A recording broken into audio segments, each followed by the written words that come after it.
You're listening to the Mission Makers Show, a podcast that inspires humans to get into the mindset of success. My name's Farah Nanji, and I'm the founder of a business in the motorsports industry that explores leadership lessons from things like Formula One. I'm also a DJ and music producer in the underground electronic scene, and a public speaker on key topics like resilience, building high-performance teams, overcoming learning difficulties, and stimulating creativity. And to tie it all together, I love writing thought-provoking content as a journalist for these industries which are so unique in themselves. On this show, I'm sitting down with some of the most inspiring and driven people I've met around the world to talk about their processes, their failures, the lessons they've learned, and how they are truly making an impact for this world.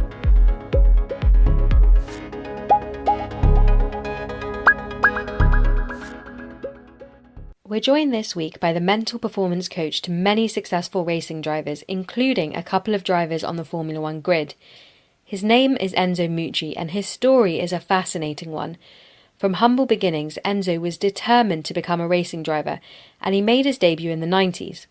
He went on to win the British Formula Ford Championship, and shortly afterwards he realised that his true fulfilment came from helping others to bridge their gap from their potential to their actual performance.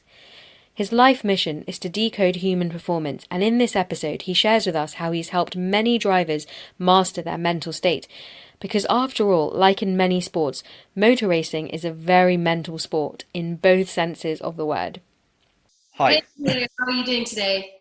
Really good, thank you. Considering we're all in isolation, it's I think it's like yourself, we're still working, or we're trying to, doing our passion more than anything else now. So yeah, I'm in busier than normal in different ways, but making it work somehow. Very good, very good. So whereabouts are you, in the UK or? Yep, Bournemouth, or just outside of Bournemouth in the New Forest. So I'm at home in the office, and that's where I've been now for I think 2 months. Because with the racing, it usually we start around March anyway. Yeah. So we were just gearing up to go to the F1 Bahrain race, and then it all started to go south, as you know. We were out there 2 weeks before that, and it was barely doable then. Everybody was being tested, and that was the beginning of March, I believe, if I remember. And that's been the last trip we've done. So I've been home since then. Wow. Have you ever been at home for such a long period of time? No. Even in winter. Actually, I'm normally complaining about it, but now it's the other way around. Normally winter, we finish in early December, but we're back probably January some point. Or we could be in New Zealand if we're doing the championship over there. So then it never stops. You're in Macau and things on November.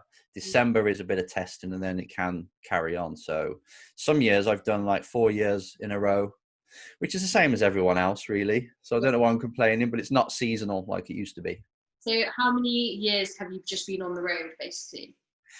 Since about 2002.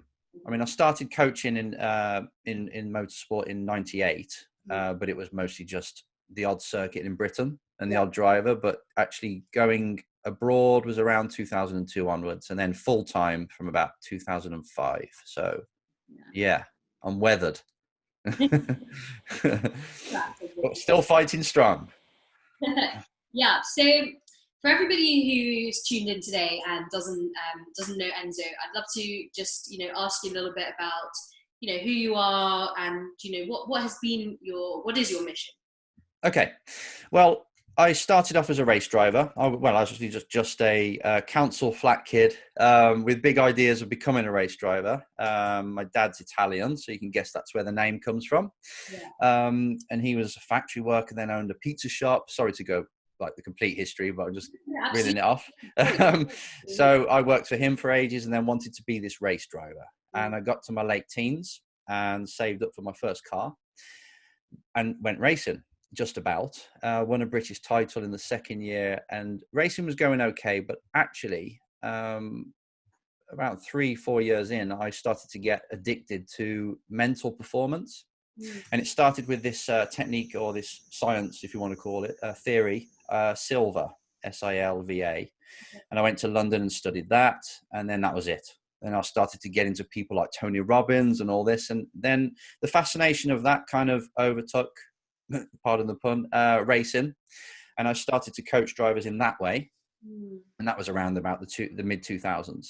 And since then, because that seemed to feed me more than racing, believe it or not. Because I think racing's a bit selfish. It's more like it's all about you. But that kind of wears off as you get a bit older normally. And when you make a difference to someone else's life, because I was life coaching as well, that was a big shock to me in terms of how much I fell in love with that. So the passion really was to let people escape whatever's going through in their life at the moment. Then I merged it with racing to help drivers perform better, and then a bit in different sports as well. So it's basically helping people get the best out of themselves. And that, as you probably noticed yourself, it's addictive.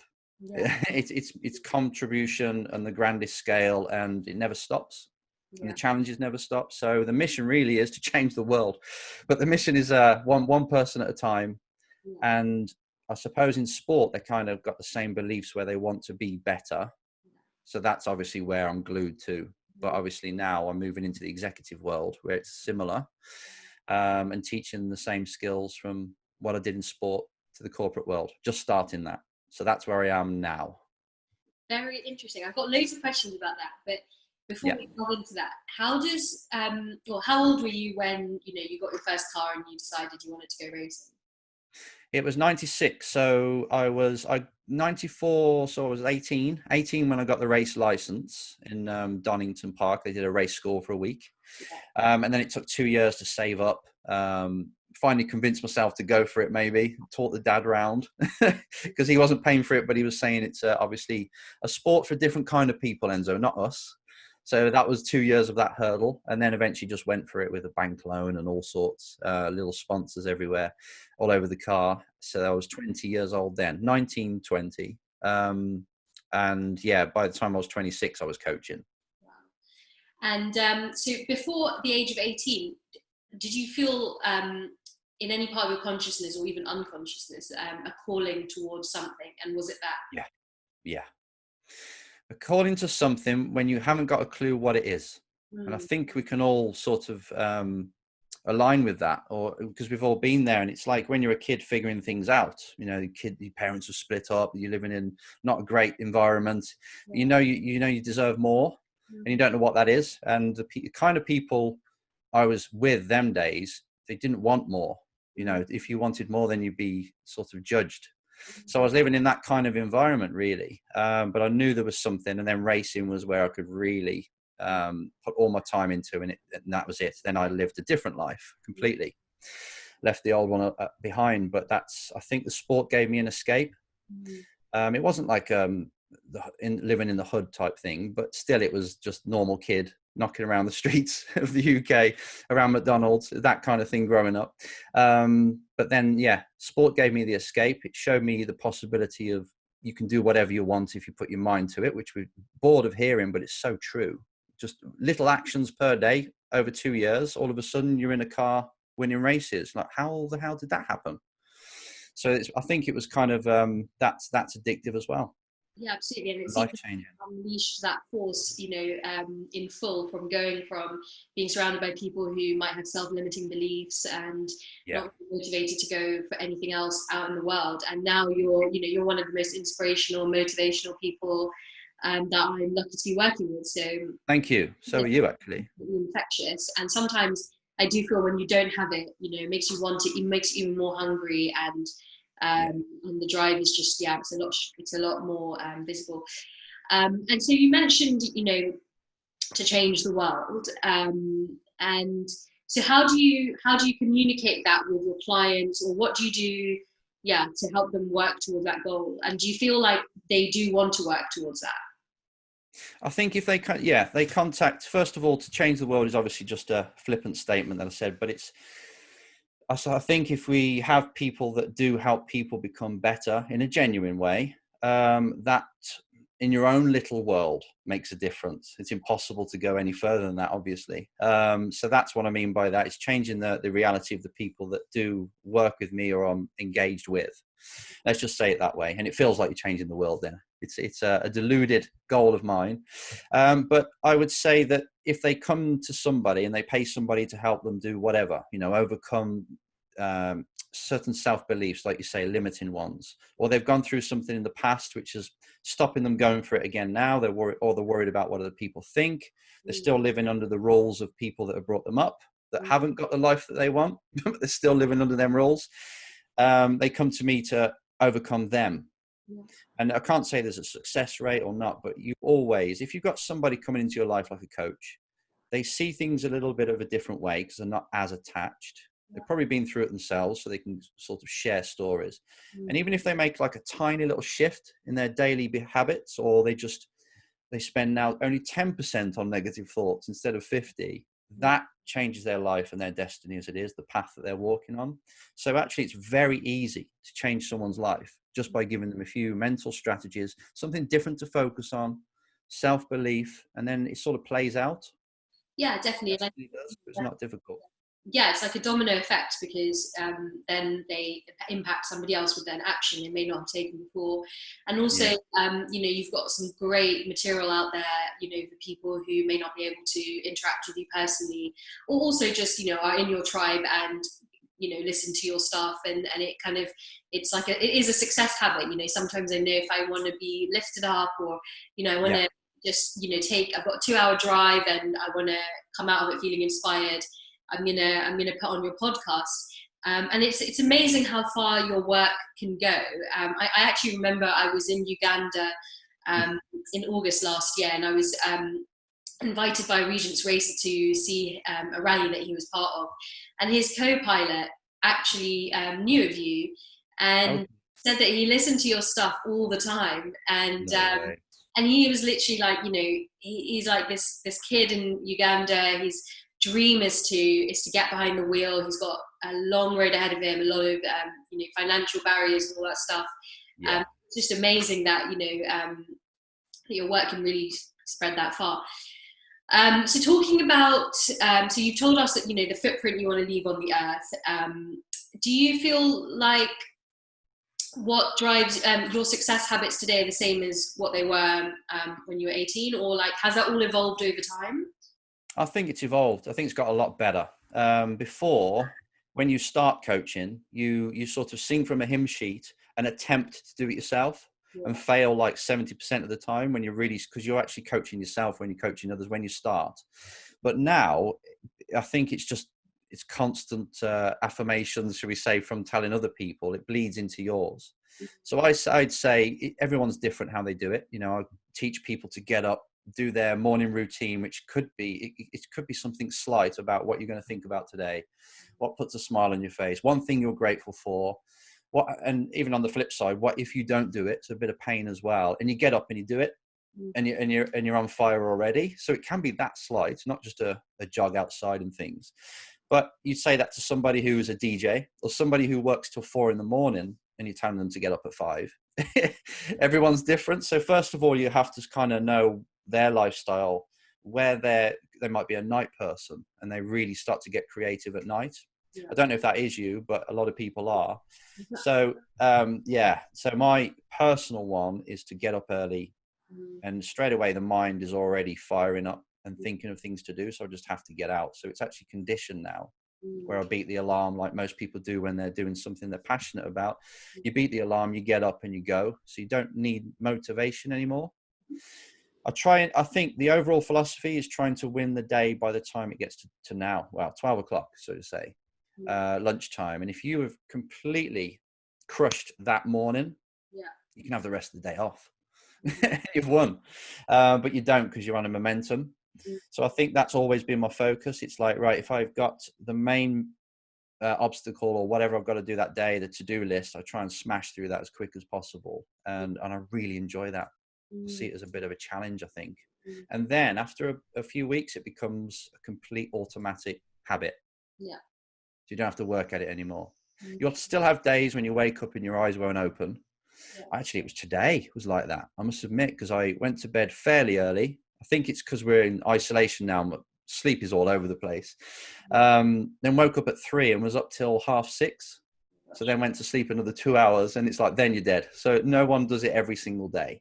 You get days where you're all over the place because we've got lots going on at the minute. So yeah, win the day by 12. Let's just say that. Philosophy. Yeah, I think, you know, it's what you said. It's like I think that some of the hardest hurdles about that is just doing it, just getting up, doing it. It's like the gym. Once you're there, you know, you're not going to waste time. But it's I hear like that. I hear the that. barrier to getting there in the first place, and keeping that consistent, obviously, is the other part of it. Do you know when I find it hard, or when I think people find it hard as well, is when you're not getting results from what you're doing. If you are getting results, you're like, right, I've got this interview with BBC today at 12 o'clock, 11 o'clock. I've got this happening and that happening. Motivation is not normally a problem unless you're burnt out, but it's not normally a problem. It's when you've been pounding at something. You've got certain people in your life that don't really believe in you, and you've got to prove to them, but it's not happening quick enough. You actually know deep down that you're not actually working hard enough. That's the cycle that seems to hurt people the most. Whereas they get a tiny bit of a result, action, and then boom, there is no days off then. You don't want any days off. So I think it's like a cycle. If you're caught in the negative part of the cycle, how do you break out of it? I break through it by evaluating every single week. So give yourself a week. Don't be too hard on yourself every single day. It's like, right, it's Sunday. How the hell did I do this week? And then you can really judge it and assess it and say, right, this is not good enough. I'm below my standard. I'll let it slip again. What have I got to do in the next 5 days for it to be a really good day, really good week, sorry. And you say what that is. You say what has to be done for that, and you follow through and you make it your challenge. Yeah, absolutely. And then again, that becomes addictive because you smash out a week, you do it well. You're like, actually, that worked. Yeah. And you keep doing it. So it's a habit thing, really. It's not like, I don't like trying to get into the right mental state in order to work. I like to work to get into the right mental state, if you know what I mean. Otherwise, you're constantly trying to pump yourself up. And one day you're like this, listen to the music again like that, but you're just chasing an emotion there. Whereas if you do something you're really passionate about, you love it, you don't need motivation really. It could be video editing, could be anything. Because I get really passionate about that, believe it or not. I could spend 12 hours preparing a show of mine, or even highlights from an esport race with them recently. And I think it's the creative side. Again, you'll know that. You get lost in that, but I know it's going towards the mission as well, deep down. And you've got, you know, a pretty good audience, so you're also not going to put out poor quality. So yeah, mindful. I don't have any rules. It's if I wake up unshaven or whatever, just record whatever's on your mind. I think now, and I spoke to somebody today who's heavily into the corporate world and high up as well, and he said people now, they want raw. I remember speaking to yourself, and he was saying, right, we're doing this podcast, we want to get it right. And actually then you were like, you know what, we're just going to do it. Yeah. It's not perfect, especially now because we're all at home. And that's what people love. They don't want polished anymore. They want the Joe Rogan type stuff. They want real people that wear the heart on the sleeve. You can see straight through them. They're not pretending. I think that's more sellable now. And that's what I do on the show, really. We just talk. Don't even know what I'm going to talk about when I press play sometimes. No, definitely. I mean, you know, I've been doing this live streaming thing, and, you know, lots of DJs are doing it. And one of the points of feedback a lot of people have been saying from the audience is it's so amazing to see, like, the living rooms of, you know, John Digweed or whoever it is. Yeah. And to really, you know, so many people I'm seeing have like these huge bookshelves of vinyls, and you can really see, you know, their home environment, and it reflects a lot. Yeah. Yeah. Do you have any digital apps that you use that, you know, keep you on the right track, or just like kind of just do? Good question. Didn't expect that one. I just bought this. Can you see that? Yeah. Stream Deck. Yeah. And it's got like all the different, like you've got the website, you've got the bank. I'm just starting to use it, but this is like a DJ's button set. And I've got all my apps. OBS is what I do the recording software on. So if I want to open it, bang, just press that. I'm starting to play with it. That's my new gadget. So it's got everything on it. YouTube, even sending invoices. You can just set it up as you like. So that's a actual hardware. But I'd say in the past, I've used Freedom. Yeah. Have you seen that, where it cuts you off from the internet? So you say, I'm not allowed to use the internet from now till whatever time, and it doesn't let you on unless you really want to take it off, but it doesn't let you on. It kills the device. That was a really good one when writing a book, when I got to do something. And if I do need to research, because that's what really distracts you normally, you start to research and you go down that wormhole, I just write it down or put a star next to it, asterisk, and say, I'll do the research later, keep writing. So that was a big one. I think I don't use anything like Hootsuite or anything that's social media. I should just do it on the bounce. Don't know if you do. Because I've been sort of I've used it lots of times in the past, but I'm trying to keep my social media. It's not meant to be so scheduled and so like I just want to just live it in real time. Also, not focus too much on it because it's not. I think that's the best piece of software is social media, because there's so many now, isn't there? If you, like when I upload something on Instagram, obviously it goes straight to Facebook, then you do two at the same time, then copy paste Twitter if it's relevant, LinkedIn if it is relevant, not too sporty but more business, and even on YouTube now has got pretty much a profile and a wall, so you can post on that normal now like you would with Facebook. So that comes the fifth one, should we say, and even TikTok. So I think we talk about software and stuff like that. That's really the best marketing and mission statement you could ever have. Yeah, no, it's definitely the way to present yourself. But I meant more like, do you have any apps that you use that you find help you stay organized? Like whether it's Slack or Headspace or like, just, different things that you feel have just like integrated seamlessly. I do a bit of Headspace, yeah. But I'll tell you what, I'm just looking through my phone now, sorry, about that kind of thing. You know what, I'm just so in on the game, I just do it. I don't know. I haven't really got many apps. Just that freedom that keeps me in. Yeah, quite old school, maybe. Whatever works for you, right? Or maybe let's say Spotify might be a big motivating thing. Oh no, I've got that. Yeah, got that. And actually, YouTube I use for background music. So if I put music that's good to work to, bang, and then it's usually got something a bit dancey in the background, constantly playing all the time. So I'm glad I've got that. Music's big for me, I think. What type of what music are you into? Everything that's got a bit of a beat, in terms of your type of music. But actually, the ones that really get me going are also old school, like rocky soundtrack. Still now, that 70s music still sounds good to me. It's unbelievable because I grew up with it and it was there throughout my racing as well. So that's powerful. Anything kind of rocky as well. Just with anything with energy, really. Yeah, high energy music.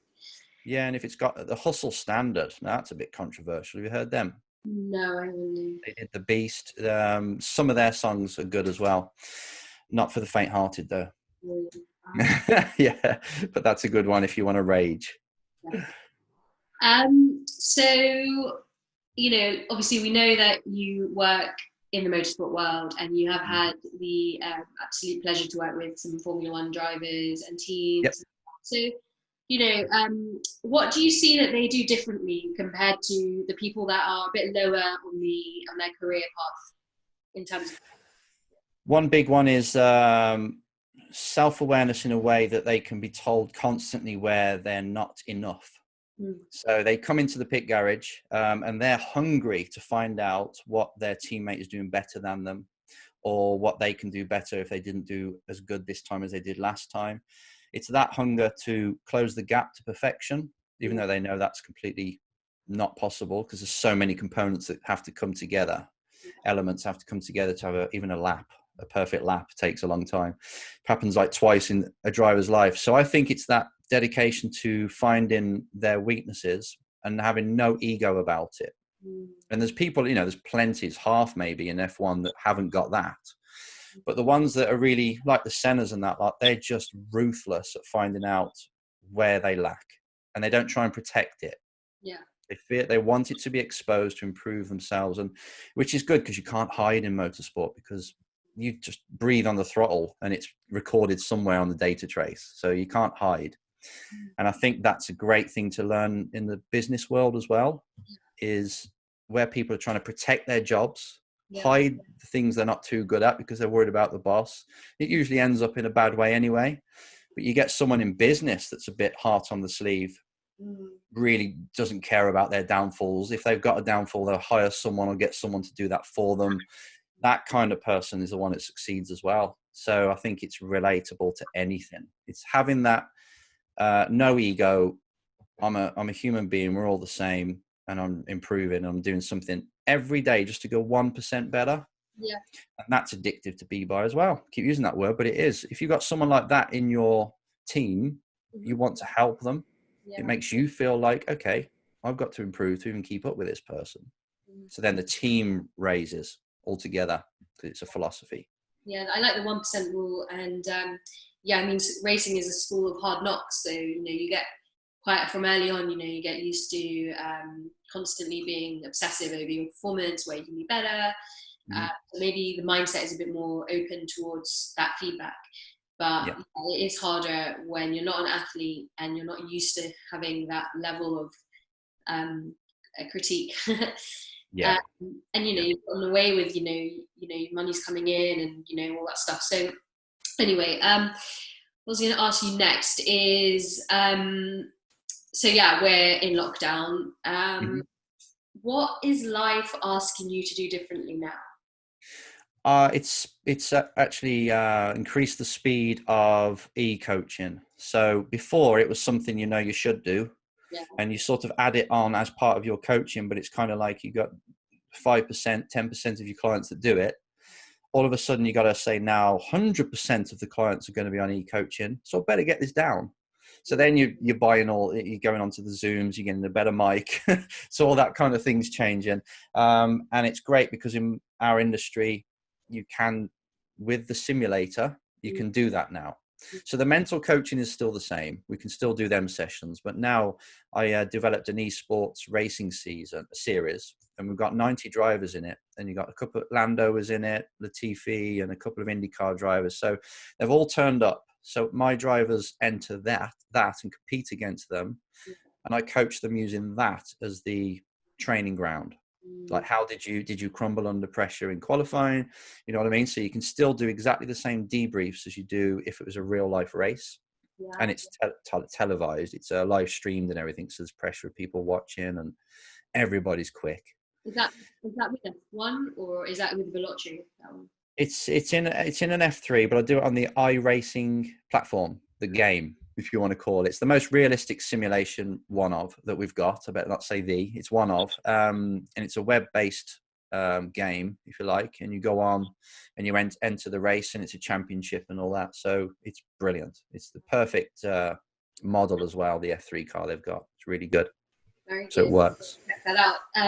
So what else are you telling them? Because obviously now, there seems to be a lot of uncertainty around motorsport and what's going on, and it seems to be calendars here and there. But what are you telling them to focus on the most, during this time period, apart from fitness, obviously, and the most and stuff? Just replicating for the driver. There's two elements. For the driver, it's just replicating what we would be doing in real life and running it as normal, and they're entering different championships. And it means a lot to them. So that's fine. The training side of it's pretty much the same. And the fitness coach will do a fitness training session with them as well, using Zoom again. And they'll do fitness tests where they have everybody log in at the same time, and they're all doing fitness training together with all the drivers. So that's a competition element as well. So all that continues as normal. But the sticky bit is the parent or the sponsor that's paying for the drive, but getting no value. So that's more of a talking point for the parents and myself. It's like, okay, how are we going to negotiate with the team? And it's keeping that boat floating, and the driver not worrying about that too much as well. So it's like other industries, you have to deal with the real stuff, because obviously most race drivers pay to compete. So it's the added pressure of, if you don't do well, mom and dad's just put the house on the mortgage to pay for this one season. So yeah, you can imagine the kind of stresses that come in. So dealing with that is another side of it, which most teams are good. They just pause the payments. Let's see what happens. So at the moment, it's going okay on that front, luckily. So if you're a driver, obviously you're quite reliant on sponsorship unless you're lucky. But you're saying at the moment, from your observations, sponsors are just pausing it, but they're still happy to work with the driver if those if the season comes back. Do you think that there's much luck with drivers trying to get new sponsorship, or? I think it might be better when they can do little sponsorships now, even through their e-racing, because we can put the sponsor all over the car, and you can still do it that way. And they're getting thousands of viewers, so they still can get. Yeah, you still can get. I think we've had nearly 10,000 viewers on our 5 races put together, 9,000 something, and it was only over 2 weeks. So that's actually got some kind of monetary value to companies that want to put their name on the car and get mentioned. So they can still give them a little bits like that. But they are pretty much on pause. Yeah, let's see how it goes. I think another month, and then they have to start to make decisions about, are we racing this year or not? And then you get into refund territory, which is not going to be nice if that happens. But I think they'll roll it out to 2021 and make it easy for the drivers. The teams will. So going back to your mission, what has been the hardest decision or obstacle that you've had to make in order not to compromise on your mission? Give me an example. I don't know. I mean, it could be from who you had to work with, or like, a choice to be a part of something or not. Just something that immediately springs to mind. I mean, for me personally, I know one of the hardest decisions I faced was music industry, because you're constantly exposed to bad players. And so my next sort of question, just leading on to a little bit, was, knowing from your intuition that wasn't, despite how great it might be, the reward and everything else. Got you. Yeah. I think it's similar. It's like working with a driver where you do it as a job. It's like a coach, and he doesn't really listen to you. It doesn't really want to improve, just doing it because dad wants to do it, and you're stuck with them for a year just to pay the bills. That's what I'm glad I don't do anymore, because you do again, this different phase of coaching. When you're starting out, you'll do anything, and oh my God, I got this one. Yeah, but he's 25th and he's never going to get any better. No matter what you do, he's just doing it for jokes because his dad wants to do it, not him. That's selling out. That bit hurts, and it's another year gone. So very early I said I'm not going to do that anymore, because it's traveling the world with this person, sharing a room with them every night probably, but they're not really into it as much as you. That kills your spirit. So you have to make the decision to say, right, I'm going to back a driver. I'm going to work for him or her for next to nothing, because it feels good, and I know it's going to get me there in 5 years' time. It's not going to pay the bills. I have to sell the car, but yeah. So I think that's always a coach thing. It's do I think of the economic short term or the mission? And I'm happy to say that normally it's the mission now. So it's I've got myself to that position where I can choose who I want to work with. No, definitely. But your result, like who you've worked with and what you've helped them achieve, also speaks for itself. And also you're very generous with giving out free resources. So does your intuition play quite intrinsically into the whole process of like what you do? Yeah. I mean, I love coaching. I think just doing the podcast and the YouTube show once a week, there's nothing telling me I have to do it. It's just like, I feel like I got to do it because I remember what it was like being a kid going into motorsport. You haven't got a clue what you're getting into. It's just a weird world. And then it depends. Last Monday was about how to qualify better. And it was actually, the question came from somebody who was in F2. So it was a high level driver saying, I keep not crumbling. I just can't get the most out of this tire every time in quali.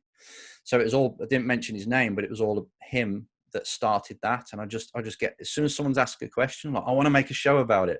I just want to get it out, even if no one listens to it. And it feels like you're coaching then anyway. And it's out there then. So I don't even think about that side of it. Honestly, I don't even know what Monday's show will be about yet. It'll just be whatever comes out. And then it stays genuine and current and relevant. Yeah, no, absolutely. Very good. So what do you think, do you think that you're the type of person who is more freelance and prefers to work by themselves, or do you like having like a team of people around you to kind of like have like a backbone and stuff like that? I think I'm more of a loner really, and like being in the office and creating a product or talking to someone one-on-one, doing coaching. I think that's where I feel a bit more, not free, but just I prefer it. Working with the team's fine, no problem. But there's more issues then, isn't there? There's egos normally in my industry with coaching, where they're coaching in a way that's just to build their ego or to get them another job. It's very, you have to work with like 4 people and then you've got one of them in there. So I actually prefer to just speak my mind on my own as is, but I do love being with people, don't get me wrong. Yeah, but creatively and working environment, you wouldn't think that, because race teams were really close when I'm in there. So I suppose it depends on the situation, but when it comes to work, I probably prefer to write a book than just collab and sit around talking about theories. So here's an interesting question, talking about ego. I mean, you do see it in F1, obviously. Yeah. And you see it in all walks of life, and obviously, as you said, you see it in the up and coming feeder series as well. But so, what have been one of your strategies to kind of remove some of that? Can you, like, is that do you view that as the industry and as a whole, like remove it from the environment? No, like if you're a performance coach and you're working with the driver, and you can see that there's their ego getting in the way of making the right decision. Like, how would you say it politely? I think I approach it as if it's a bit of a mirror. If I don't act with ego, normally the people that have got it, they don't attract to you. And if they know that you're genuine, you're just there with one thing. And like when I go to a race team, because it's very weird as a coach, when you're going into a race team with engineers and all these professional people, and you come in there and tell the driver what to do, not only can it disrupt their work that they've put in so far, it's like telling a painter to paint that bit blue, please. And like, whoa, this is my painting. So you're encroaching on their party, but also you can put thoughts into the driver's head that makes them think less of the engineer. So then the engineer is threatened. So it's really present. So all I do is go into that environment and say, right, I'm going to be a ghost. I'm not going to be treading on anyone's toes. Where can I go and where can't I go? All I care about is my little area of helping this driver perform at their best when it matters. And that's it. Keep it really, really loose. And some engineers are like, right, that's perfect. And some say, right, can you do a bit more? Can you go and watch on this corner and tell him what he's doing with his driving, or watch other cars, see what they're doing? So it's all very different. And I learned that early on when I was a kid, again, coaching and just walking in, telling them what to do. And then the engineer's going, who the hell are you? And this is like a 55-year-old engineer that's been there forever. So I learned that very quickly, to sort of be there, but you just got to remember your place. And if there are egos, there's nothing you can do, because they're there before you and after you, then people that are in that environment. You just do your bit, and normally it plays out. Yeah. I mean, also, drivers are quite young, so that's, there's maturity all the time as well. So good, interesting. Do you think that, how much, if you could give a percentage, how much of driving and racing is mental and how much of it is physical and the rest of it talent? I put more on mental than anything else as one component, just for the simple fact that you see people like Billy Munger, no legs, but he's racing. Okay, so you don't need legs. And then there's a chap who's in Le Mans racing, LMP2, I can't remember his name now, is it Johnson or something? And he's got virtually no arms and legs and racing. So physically, he's not as fit or capable as someone with long limbs. So you're like, okay, still racing and not doing half bad either. But if you took a part of their brain away, or all of it, they wouldn't be able to even switch the car on, as you know. So I always say that's the operating system. So if you can take care of that, it overcomes a lot of other things. And obviously in the mind, that's where the skill is as well. Everything is. Your feelings, your emotions, how you think about things. So I would say I'd put the mind as number one. And there are a lot of drivers out there that are super fast and world champions, but super unfit.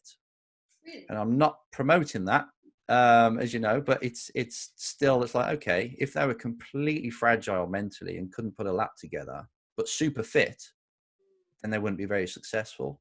So I always come down to, okay, it's down to the person, and that means the brain when you say the person. So I think I'd love to put a percentage on it, but I know you can't do without it, that's for sure. But you can do without an arm, and you can do it if you're not that fit. So for me, it's the most important thing in all sorts of ways. You've got to have the business mind to get the sponsorship and get on people skills. You've got to know how to deliver a lap. You've got to know how to drive. You've got to have the actual skill set, which you, to a degree, you're born with. There's some people that just can never do it, no matter how much coaching they get. So it is, I hate to say that, because I do believe you can learn anything in life, but there's certain people that jump in and they're quick straight away. And they've got that racing brain at 16 that people in their 30s haven't got. How that was just DNA. Same with business, right? Yeah, definitely. We're all good. We all have strengths and weaknesses. Yeah. And Chemical. you've got to navigate a lot, mentally from your own performance, putting your life on the line. B, you've got your team. There could be mind games happening across the board. There's a lot of that stuff. It's quite difficult to deal with, people who are being manipulative and all of that stuff.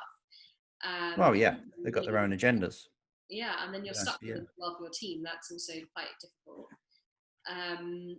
What about your personal life? Let's say you're going through a breakup. That's definitely one of the hardest things that I think as human beings we face. And that can have such a deep impact on your personal desire and motivation to perform and just do well. So how do you have you encountered that type of a thing with the guys you've been kind of coaching and it's when they're, because a lot of them are between 17 and 22 years old, so it's all new to them at that point, and they're going through relationships and they meet people that they think this is the one. And you're like, kid, you're only 16. I promise you, it might not be the one. And you can see that it doesn't really set up. It's not right, but you can't say anything. So when it comes to the personal life, I treat it in a way where I don't really tell them what to do on that front, because then it's just dad telling their son not to do it. And it's just you're not going to get the truth from them then. So really it's now and then you give them a straight talk of how it works, and they either take it or they don't. But eventually over the next few months, something will happen and go, oh, do you know what you said about that the other day? It makes sense now because she did it or he did it. And it was what we spoke about all that time ago. And then you start to win them over gently that way. But really it's their life. So I'm obviously sometimes employed to keep the kid on a straight and narrow. So if there is a problematic person in their life, to do something about it. But really, you've got to be very careful on that front. And if they're going through breakups, it's just they've got to know that you're there so they can tell you anything. And that's a big thing, because then if they're going through something, they communicate it and you can always tackle it straight away. And actually, you as a coach, you become so aligned with your driver or clients or customer, whatever you want to call them. You get so aligned with them that you normally can read their mind and feel what they're going through anyway, because you're just there all the time with them, watching them, and in high intense moments. So you get to know them and you're like, okay, I think she said something last night. I can tell he's not quite. And then you won't even target the actual problem. You'll just see what's going on, and then deal with that as an emotional issue, no matter what the catalyst is. So I think that's the way I play it, and it seems to work really well. Or you can just go in there and say, mate, honestly, this is not a good one for you. I've just seen her talking to all the other drivers, and you can be straight. It depends on the relationship, really, and the need. That's the most important thing. But I guess what I was trying to ask more was there's definitely sensitivity around how it's approached and how it's dealt with.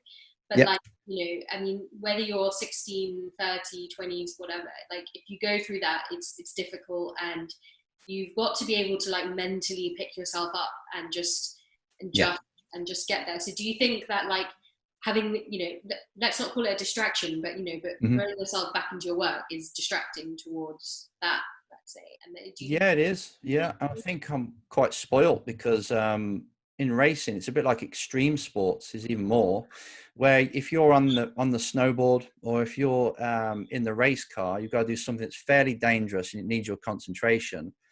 It kind of shakes you out of whatever mood you were in before, if you know what I mean. You've got to be ready. Like on a snowboard, if you're not in the flow, you're falling off. If you're going to hurt yourself. So they have to be in the rhythm all the time. Otherwise, they just won't get on it. So I'm kind of spoiled where I'm in a situation where we have a pre-performance routine, which means we get you into your optimal state and you go and compete. And that's kind of a set thing that you do every time you get in the car. A bit like a tennis player. You can see Nadal bounce the ball at a certain time, touch the face. And if that's interrupted, he'll start it all over again. So it's kind of like teaching a dog how to act off a whistle. And that's what you do. But obviously then you get to pillow talk, we call it, where we're at night time with the driver and we just sat at the restaurant or whatever. If you're sharing a room, you sat in the loungy bit or whatever. That's where you start to talk about them things. And then you become the coach on the life side. But then when you're at work at the racetrack, you just focus on what needs to be done. Something that can be mimicked in the real world as well. Yeah, no, absolutely. Pretty easily. Good stuff. So last couple of questions. I mean, what's next? I mean, what are you taking this time to kind of, you folks said obviously a bit more focus on e-coaching.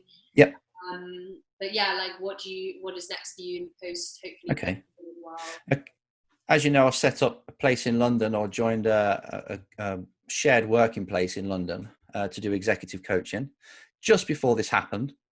So that's paused, but still doing research and coming up with little strategies that really do relate, and even preparing for seminars that I haven't even got to say and link, oh, that's what happens in motorsport, and that could be really valuable in business. So I'm still doing that. I've got like a book that I'm half writing, which is the warrior mindset for race drivers. It's still very race drivery. The esports thing is pretty good. We're going to do season 2. It's called May Isolation F3 Championship, or esports e-racing championship, I think we're going to call it. And that might be picked up today from a TV station and be showed on TV. So I'm busy dealing with that. And then I've got my 4 or 5 drivers that I work with. So it's still just as busy in a different way, like I say. But I think for me, it's the corporate side. Coaching there is something I can't wait to get into now. Yeah, and that's something hopefully we're going to work together on. What about, I hate to ask a question, but it kind of, I feel like, the more you talk about it, the more you expose it, and particularly from people like yourself who obviously go for it, right in the depths of it all. But women in motorsport, what's been your experience? Have you seen anything that you feel has been, like, is there a reason why it's just not there? Is it money? What is it? Like, what's your view?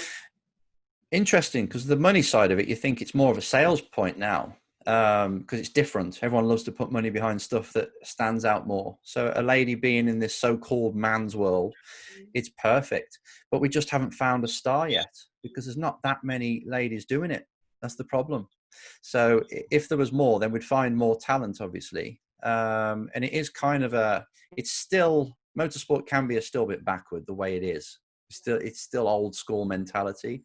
So a female will always find it still, they have to overcome this first at every hello. Yes, I'm a girl, get over it. There's still that. It's much better than it was even 2 years ago, though, now. Yeah. W Series is being taken more seriously, which is a great thing. I've got no problem with it whatsoever. If it gives someone a chance who hasn't got the money, then I'm for it, whatever gender. I wish there was one for men as well, actually, where you can just, because they pay for everything, your flights, your hotel, everything. It's just you turn up and race, which is amazing. That's how the sport should be. So that's a good incentive. I've got 2 female race drivers that I e-coach at the moment. In the W It's just the same stuff. How can I take these kinds of corners a bit better? Because that's my weak spot. How can I be mentally strong more? Which is exactly the same as what I teach a man, a male. It's no different. So I see no difference whatsoever. It's just we've got to find a superstar. Then they'll get their ambassador, someone who's really quick in the car, who is a female. Then I think we'll see a different side of it. Yeah, no, definitely. No, I think it's such a competitive. I read some statistics somewhere that, like, today, 2020, 8% of karters are female. Thinking about getting that seat in Formula One when only, it'll come. The statistics are just wide against you. But yeah, I think it will definitely come. And yeah, W Series has been a great sort of platform for that. Anything else you'd like to share with us? Like, what other things? Yeah. I want to ask you something. Yeah, go ahead. You did some racing as well? Me personally, So my sort of, my experience with it all was, I kind of started out with karting. Yeah. It was in my early teenage years when I kind of discovered that it was a form of escapism for me, similar to you. I got bullied in school, so it was like, I discovered these 2 things, which was karting and Spanish guitar. Yeah. And many, obviously now you know where I am and what I do. Wow. So I didn't get to where I wanted to go. Like, I didn't get to Formula One. I mean, I just never even had anywhere close to the money that you need. That point in time, we're talking about early 2000s. The internet wasn't sharing all of these amazing resources. Like, you know, at that, if it wasn't to go drive for a team, it was then, okay, how can I be like marketing, you know, manager or whatever of McLaren, for example, F1 team. There was no careers page even. So it seemed like a very closed circuit, a very closed world. But for me personally, I absolutely loved the hell out of it. I found out a couple of years later I had this thing called dyspraxia, which definitely works against me with talent and driving. But, you know, I think the harder you go into the deep end, you'll only come out better. But yeah, I know it's not realistic that I'm going to be that person who's going to go to F1. Like, I'm not even close. But then that's why I set up, a company around exploring the themes and trying to emulate that to other people. Because I think driving is something most of us can relate to, whether you go fast or not. You still understand the basics of, like, you know, what it takes. Principles are all the same. I've got one of my clients is he does the acrobatic planes, like the Red Bull things. It's all the same again. Just teaching them exactly the same things as you would a race driver. I think performing on demand is big. Like you said, motivation and everything else, and being in the right mindset. It's having that goal. It's got to be something you're in love with. It really has to be. If it's just mundane, doing it for the money, you're probably going to fail, because it's only so motivated you can get about that. And when you do start to get it, it's whatever, it's money. But if it's a passion, which people talk a lot about now, and they haven't got a clue about their passion, it's don't rush it, just live life. Because actually, even when I'm 43 now, I think 76 was born. I'm kind of work it out.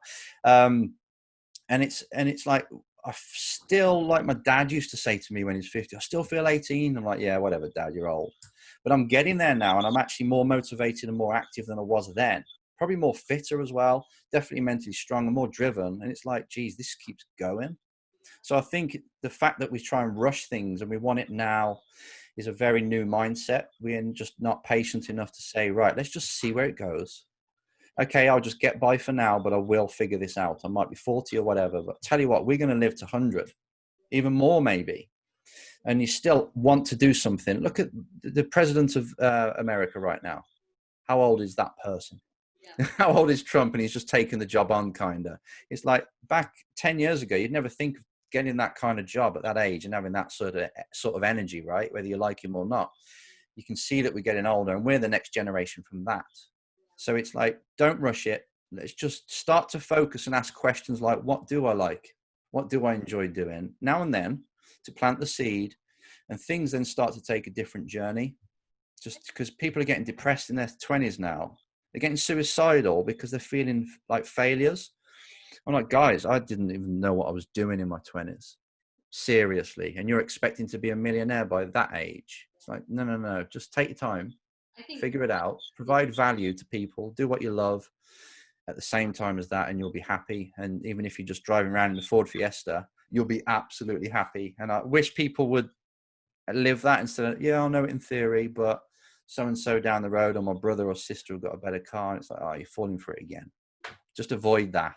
It gets easier as you get older.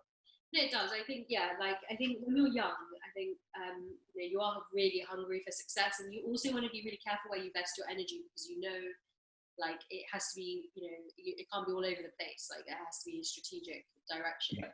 And I think there's also this pressure, like, I mean, in motorsport, you've got to be young to succeed, to get towards that. Yeah, there is that. So, and then, I mean, also coming from music, it's like, everybody wants you to be the kid that blows up before they're 30, because, hey, when aging sets in, you're no longer as marketable and everything else. And also, I get it. It's just. It's fashion. Honestly, it's fashion. I see it, like I said, like we said before, it's bringing us full circle. Is when Instagram first come out, everybody had to use filters and look perfect. And then we got bored of that, and then wanted people with no makeup on, looking raw again. Just now we're at home, just haven't shaved, just hold up the camera, and you give out whatever speech you've got that day. You see these gurus doing it. They're not even shaving or anything. And that's now catching fire. It's like, wow, Okay, so things are in cycles now, and it's exactly the same. Everyone has to be young to succeed, but then eventually they'll go, hang on a minute, there's so many people messing up. These 30, 40, 50-year-olds that have got energy and passion, but all that experience, I want that guy. And then we'll start to do that. So it kind of changes in fashions. So, there's no reason why you can't be the first person to start that new fashion of, go back to racing. If you're a manufacturer, BMW or whoever, and you want to stick your badge on a driver, but all these young kids can't talk in front of the camera. They might be 0.2 of a second faster, but they're just bone idle. So, I'm not saying that with everyone, but maybe that's the kind of trend. All they care about is the Instagram now, not my logo of Mercedes. They'll start to go more to the older type driver, who is better at business, better at schmoozing with the sponsors, a bit like a Coulthard. You're going to choose him. So it all goes in fashions. That's all I'm going to say. So there's no reason why you can't be all of a sudden the oldest person to get to F1, a bit like an Alan McNish, who was 35 when he raced for Toyota in F1 not too long ago. And everybody was up in arms about that. So, wow, it's amazing. So yeah, it can change. This time period is really just, if you're lucky enough where you're not too affected by it, and it's, and it's just, the best thing you can do is just stay at home, then really got to take this time for yourself. And like so many of my friends who just haven't painted, just haven't done stuff that's for their soul, Yeah. And last question, just thought of it. Do you believe in star signs, and do you think, what is yours, and do you believe that that's had a factor in your personality? I'm a Scorpio, but then I started to not believe in them when someone read out the star sign for someone else and it fitted me perfect, and said, no, that's his, it's Aries. I'm like, oh, damn it. So if I read them and believe in they're all mine, then they're mine. Do you know what? I haven't got a clue. It could be right. Obviously, there's a lot going on up there. For all we know, we arrived 20 years ago before we were even born, and all the story was set, and we're put in and we're made to believe all this. Who knows the truth? I'd love to say it, but what I believe in is living for the moment and just being thankful for everything you've got. Because I can't say, which religion's correct or if they're all correct or whatever. How are we supposed to know? I don't know. It's really controversial, I know, but it's like, if we just, all I know is I've got this little nanosecond of consciousness that I'm in right now. Don't know how long for, so we've got to live that bit. So don't judge and try and work things out too much, because you just go around in circles with no answer. Sounds a bit dumb, doesn't it? But it seems to work for me if I just keep focused on how can I make my relationship with my wife the best it can be, how can I make my business the best it can be, and just stay very, very narrow and just live this moment. Then I know if I am lucky enough to get to 90, 100, I'm going to look back and say, that was a good one. I mean, it's really interesting you say that, because I'm actually a Scorpio as well. Yeah. But I really believe that. I don't believe it to the sense where, whatever some website is telling me is how my day is going to pan out.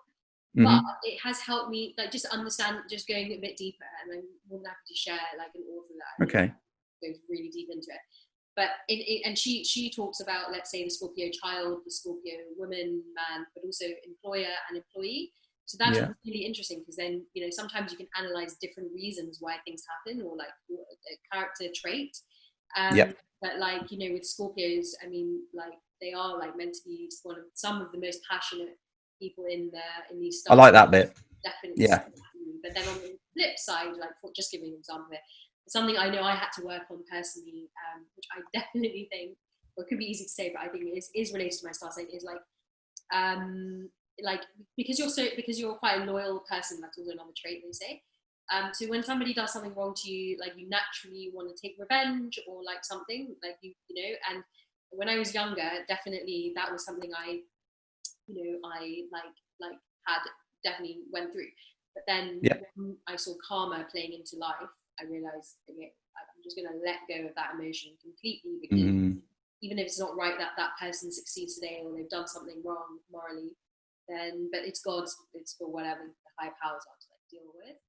Yeah. I mean, I'm open to anybody to tell me. I'm just not the expert for it. But if we are attached to the stars and everything around us, like we are sharing atoms with everything, then of course, there's going to be some kind of influence of behavior.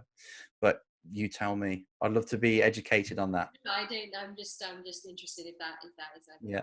just like. And last question. Sorry, only because you talked about this consciousness stuff, but just really quickly. I mean, why do you believe that we are here as human beings? I believe it goes on after this, obviously, in some way, even if I just become part of a tree, because it takes from there, but the consciousness goes on to something else is a bit different. So I just think this is our vehicle for now and then next. That's all I know. All I believe. Sorry. Great. Well, thank you so much for being part of Mission Makers. It was an absolute pleasure to have you on the show. Pleasure. And yeah, if you want to check out Enzo's work, we will put in all the extra links to as well. What an inspiring guy. Enzo's experiences from a world that can be very self-driven shows just how important it is to be mindful of the fact that our behaviours have a huge influence on others and how those people can determine your success. I love what he was saying about lifelong learning, living in the moment and confronting your weaknesses head on. Enzo's got an awesome podcast out himself called The Race Driver Coach on Spotify and YouTube, and even if you're not into racing, what he talks about there are techniques that can apply to people from all different walks of life. Thank you so much for taking the time out of your day to listen to this episode. I hope you're leaving with some great inspiration that can help you with whatever you want to achieve in your life. If you enjoyed today's episode, be sure to subscribe via your favourite podcast platform so you can be notified when a new episode is posted. It would also mean the world to us if you could rate and review the show and share it with your friends so we can reach as many people as possible. If you want to reach out to me as well, you can get in touch directly at dj.n1nja on Instagram and Twitter. That's dj.n1nja and also at Mission Makers on social media. Thanks so much again for listening. Until next time, Mission Makers, stay safe and have an amazing week.